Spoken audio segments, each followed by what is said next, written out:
Comment apprendre quelque chose 2 fois plus vite? Voyons cela ensemble. Pour commencer, réfléchissez à quelque chose ou une compétence que vous aimeriez apprendre rapidement. Vous voulez l'apprendre rapidement à un rythme accéléré. Plus vous l'apprendrez rapidement, plus vous pourrez accomplir de choses rapidement. Rappelez-vous de ces 4 lettres, FAST, qui signifient rapide.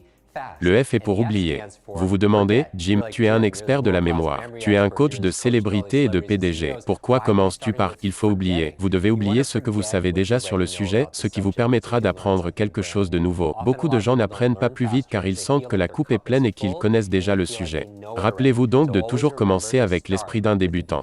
J'ajouterai aussi d'oublier tout ce qu'il se passe dans le monde et tout ce qui n'est pas urgent dans votre monde, car si vous pensez à ce qu'il se passe autour de vous en essayant d'être dans l'instant présent, vous n'y arriverez pas. Et vous n'utiliserez qu'une fraction de votre potentiel si vous êtes distrait. J'ajouterai aussi d'oublier vos limitations, car vous ne pouvez pas connaître ce que vous ne savez pas. Souvent les gens me voient sur scène mémoriser sans prénom ou sans mots, des nombres dans un sens ou dans l'autre, et comme je le dis toujours, je ne fais pas cela pour vous impressionner. Je le fais pour vous montrer ce qui est possible, car vous pouvez le faire vous aussi. Peu importe votre âge, votre passé, votre éducation. On ne vous a juste jamais appris comment faire. On vous a dit des mensonges. Le mensonge que votre intelligence, votre mémoire, votre apprentissage sont statiques.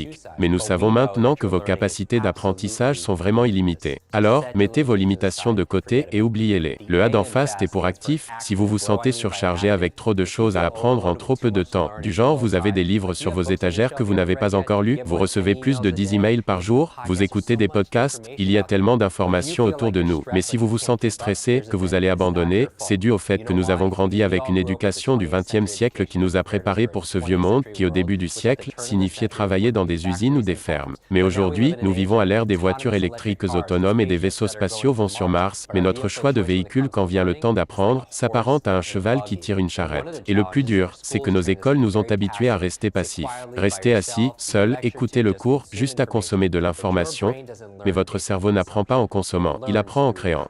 Apprendre n'est pas un sport dans lequel vous êtes spectateur, vous devez participer. Vous devez prendre des notes, poser beaucoup de questions. Il y a tellement de choses que vous pouvez faire pour être plus actif. Le S est pour état. Qu'est-ce que j'entends par état? Cela correspond à l'humeur de votre esprit et de votre corps. Voici la clé pour une meilleure mémoire, l'information combinée à une émotion devient de la mémoire à long terme. L'information combinée à une émotion devient de la mémoire à long terme. Ce que ça veut dire? Y a-t-il une odeur ou un plat qui pourrait vous ramener à votre enfance? Bien sûr, car l'information combinée à une émotion devient de la mémoire à long terme. Quand vous étiez à l'école, quelle était l'émotion principale que vous ressentiez alors? Vous vous ennuyez, pas vrai? Et si vous multipliez n'importe quoi par 0, qu'est-ce que vous obtenez? Vous obtenez 0. Donc la plupart des gens ne se souviennent pas de ce qu'ils ont appris à l'école à cause de leur état d'être. Rappelez-vous de ceci, tout ce que vous apprenez dépend de votre état d'être. Si vous voulez apprendre plus, contrôlez votre état d'être. Mais qui contrôle votre état? Vous, car vous êtes un thermostat, pas un thermomètre. C'est-à-dire, quelle est la fonction d'un thermomètre? Un thermomètre réagit à l'environnement. Il reflète ce que l'environnement lui donne. Nous sommes donc tous des thermomètres quelque part, et cela affecte notre état. Nous réagissons au temps qu'il fait, nous réagissons à l'économie, nous réagissons à la façon dont les gens nous traitent. Mais en réalité, où est le centre d'attention? Qui a le contrôle? Vous l'avez, car vous êtes un thermostat. Un thermostat est différent. Il définit une vision, un but, un standard, et que se passe-t-il alors pour l'environnement? L'environnement se change pour s'aligner avec le thermostat. Donc vous devez vous voir comme un thermostat. Et la chose la plus importante que vous devez contrôler, c'est comment vous vous sentez. Récemment, j'ai dû parler de 2 de mes super-héros. Je parle de super-héros car j'ai dû grandir avec des problèmes d'apprentissage après un accident cérébral. J'ai appris tout seul comment lire, et cela m'a pris 3 longues années.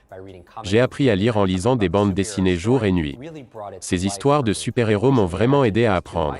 Et récemment, j'ai pu rencontrer 2 de mes super-héros, qui étaient Sir Richard Branson et Stan Lee, pas Stanley, Stan Lee, les co-créateurs de Spider-Man, Avengers, X-Men, les 4 Fantastiques. Je me rappelle demander à Stan Lee, Stan, quel est votre super-héros préféré? Il me répondit, Iron Man, puis me demande, Jim, qui est ton super-héros préféré? Et il avait une cravate de Spider-Man, je lui ai dit, Spider-Man.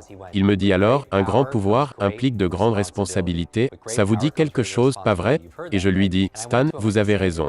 Un grand pouvoir implique de grandes responsabilités, mais le contraire est aussi vrai, une grande responsabilité implique de grands pouvoirs. Quand nous devenons responsables, nous avons le pouvoir de l'améliorer, et je pense que la plus grande responsabilité que nous avons, c'est de contrôler comment nous nous sentons. Comment atteindre cet état de curiosité, d'excitation, qui sont ceux qui apprennent le plus rapidement dans le monde? Les enfants bien sûr. Les enfants ont ce prodige. L'une de mes citations favorites vient de Rumi. Il dit « Échangez votre intelligence contre la perplexité. Échangez votre intelligence contre la perplexité. » Pour finir, le thé d'en face, si vous voulez apprendre n'importe quel sujet ou compétence plus rapidement, apprenez-le comme si vous deviez l'enseigner à quelqu'un d'autre, car quand vous apprenez pour enseigner, vous prêterez attention différemment. Vous allez mieux vous l'approprier. Vous vous en souviendrez différemment. Quand vous devez enseigner quelque chose, vous devez l'apprendre 2 fois plus.